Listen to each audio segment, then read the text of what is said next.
everyone, welcome back to Treehouse Garden. It's Kimberly here. It's September. The summer garden is starting to dwindle. I thought I'd walk you around and show you what's growing and the spaces I have open that I'm going to be planting very soon. Thanks for joining me. How amazing. It's sprinkling right now. I love it. So let's just walk through the garden. You can see I still have some beautiful squash growing in my Olive Garden beds and trailing out.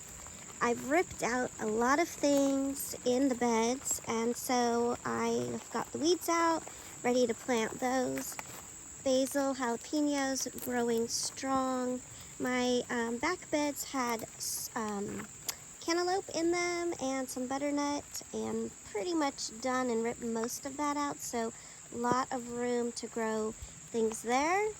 And also in my wooden boxes, I've been taking out what has expired and not thriving, but you'll see I do have a lot of room in my beds around the base of plants. These are peppers here, still going strong, some beans still, but again, if you'll notice in a lot of my beds, I have yanked a lot of the summer items, and I have a lot of room at the base to start some seeds, even in the wooden boxes here on the garden tunnel, which actually is still growing quite well for September.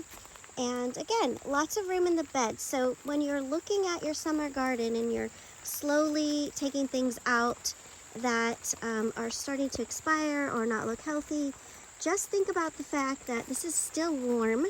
It's a great time to start some seeds. So when you see some soil in your beds and you have room, even if you plant them underneath things now, it is the perfect time to start some seeds in the garden.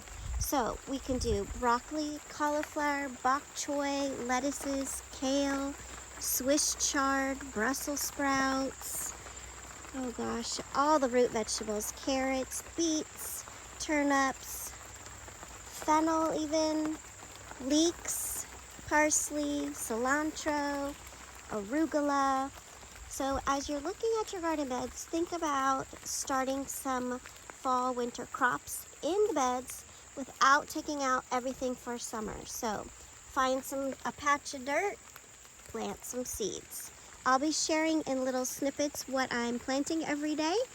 Even the tomatoes are not producing that well, and it's about time to take those out and weed and work on this area too. So thanks for joining me today for a quick little garden tour at Treehouse Garden. I look forward to sharing what I'm going to be planting over the next month in September to prepare to have a beautiful fall and winter garden. Thanks for joining me today, and don't forget to seed the day.